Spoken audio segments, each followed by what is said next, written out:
children with disabilities. Welcome to the program. Thank you so much. And right here next to me, we have a teacher in that same institution, Naomi Mashua. Welcome as well. Thank you. Asante sana. Gerald, I want to start with you and just get your thoughts. What would you say in 2018 in Kenya are the key needs of children with disabilities? Yeah, the key needs, what we've realized is the opportunity for children with special needs. Because over the years, what we realize, children with intellectual disability especially are kind of marginalized when it comes to job placement. Okay. So we are trying to focus on creating job opportunities for them by establishing integrated workshop as opposed to sheltered workshop, so that they can be able to earn income while they are being trained. How would you describe their access to education? Would you say that 100% of them are able to access education, or only a percentage because of the challenges they may face? Yeah, I think very little. I think maybe I can say maybe 31 or 25%. Wow, that's rather low. Yeah.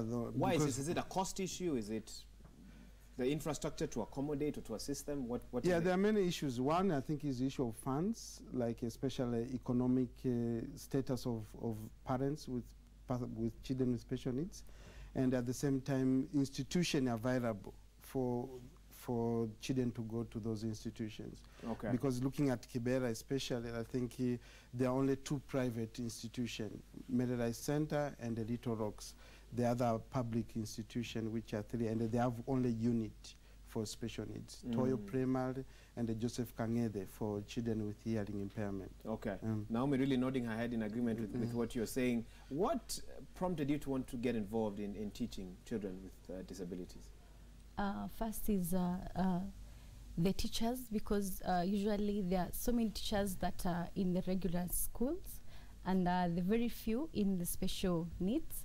So I thought it is good, and also passion for the children with special needs, because teaching a child who has a special needs is very different from a child who is able to understand what you're saying and to be able to explain their own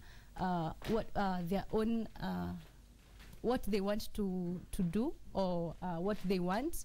So as a teacher, I thought it is good for me to go the special needs way. Yeah, because those children, they really need someone who really understands them and loves them, shows them love, and shows them that they're important, just like any other child out there. It was not driven by something you saw in your childhood or somebody you met who sort of inspired you? Because a lot of people say something in my childhood happened that inspired me to get into this, because I can imagine the challenges you must face in your sector. Yeah, really, first when I was in college, I got to be trained on the children who have a hearing impairment, and I was really interested in teaching those children, because their way of communication really is different, and it is very interesting. And it is for those, if you get to interact with children with hearing impairment, you will get to know that they really love people who are able to speak to them and communicate with them. And so I was very interested to even know what other special disability they're there, and I got to know their, like autism, we have Down syndrome, and so many others, and I got to be trained, and I love what I do. And you love what you do. It's very positive here, somebody actually saying that. Gerald, coming back to you, Kenyan law, does it adequately empower persons with disabilities in terms of that they can access anything that a person without disabilities would be able to access as well? Or are there any changes you'd like to see when you think about our law? Yeah, I think the law is very well put, especially the Police, Child Act, Disability Act. They're very well organized and well displayed for children with special needs to access education, health system, social protection, and employment. But it comes to when implementation of those policies, that's where the challenge is. Because as I said earlier, like you find children or persons with physical handicap, person with visual impairment and a person with hearing impairment, they're easily absorbed in job market, unlike children with or persons with intellectual disability. Okay. So what I would like to see happening is empowerment of those children, or even the institution who are trying to implement those policies, so that they can be assisted maybe by government in order they can assist children or persons with special needs. Do we still see a situation where parents hide children with disabilities, children with special needs? Does that still happen? And maybe talk to us about the urban centers first, and then the rural areas as well, with what you know. Yeah, I think what to call the education is there now, like to try to sensitize and what to call talking about the issue of special needs. But in urban setup where we're working at the moment, I think there is great awareness. People are ready, even neighbors are able to tell us, like, in this house there's somebody with special needs and so forth. And what we've said to ourselves, we need to put those education or awareness pertaining children with special needs to the community, and we want to do that by involving the community doing that. I think tomorrow we'll be having a walkathon. A walkathon is opposed to marathon. It's just a walk to try to raise awareness for children with special needs, and also to somehow mobilizing resources, and want the community to be part of Mele Center, because this is the social problem. It's not only for Mele, but if community is able to come together, to come together and to be able to assist one another, I think we'll go. Because sometimes we tend to say government has to do this, government has to do, but me and you, we can be able to do something. We've started an initiative called 10 Shilling Campaign, where we try to invite people to participate in that. Okay. Because if somebody can donate 10 shilling to our pay bill number, we'll be able to go a step to make for a difference. in Coming back to you, you talked about the large or sort of sort of the differences rather between teaching children without disabilities and children with disabilities. Yeah. Just sort of paint for us a picture of the kind of classroom scenario you would have, and how you've had to sort of vary your lessons to ensure that you accommodate a child with disabilities and ensure that they understand and are able to internalize the information that you're giving them. There are so many differences. If I would start there with teaching a learner who has no disability and that has disability. And in my class setup, for example, I would have a large class that would accommodate, that would have enough room for that child with a disability, because usually we have we have children with different disability in one class.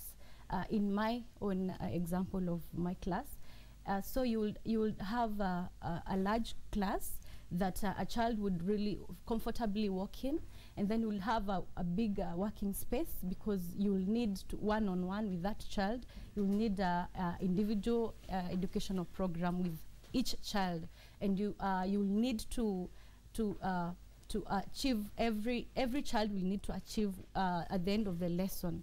So, and also we will have other people in class helping around, because we'll need a teacher aide, we will need other volunteers who will help, because every time you'll have a child with a need. Maybe a child wants to go to the toilet, a child needs help with zipping up shoelaces, so you'll just need to be everywhere in one time. And also, usually you have to have your own special program, because you cannot follow the normal or the regular timetable like we have in normal schools, because you'll need extra time, because you have to give each child their own time. A child needs your attention. Most of them, they need your total attention. So it is different. Yeah. Let's talk about the parents of these children and the role that they can play. Gerald, what would you sort of, as a message, what do you try to do with the parents of the children that come to your center? Yeah, Mele Center, whatever the service we offer, from basic learning skill, pre-vocational skill, we have therapy services, and on top of that we have outreach program to try to reach for those who don't come. And the service is free of charge for the parents and children. What are some of the crucial messages you try to pass to them? If I can't come today to your center to learn, what would you tell me here on TV, that if parents knew this or could do this regarding their children, they can help the children to make it through life?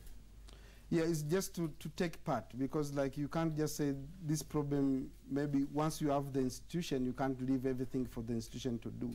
So what we've been doing with the parents, for them to get involved into the activities of the children, because, for example, we do activities of daily living. It's like toileting, what we call feeding and so forth. Those one we can do at the center, but also the parents can be able to reinforce at home.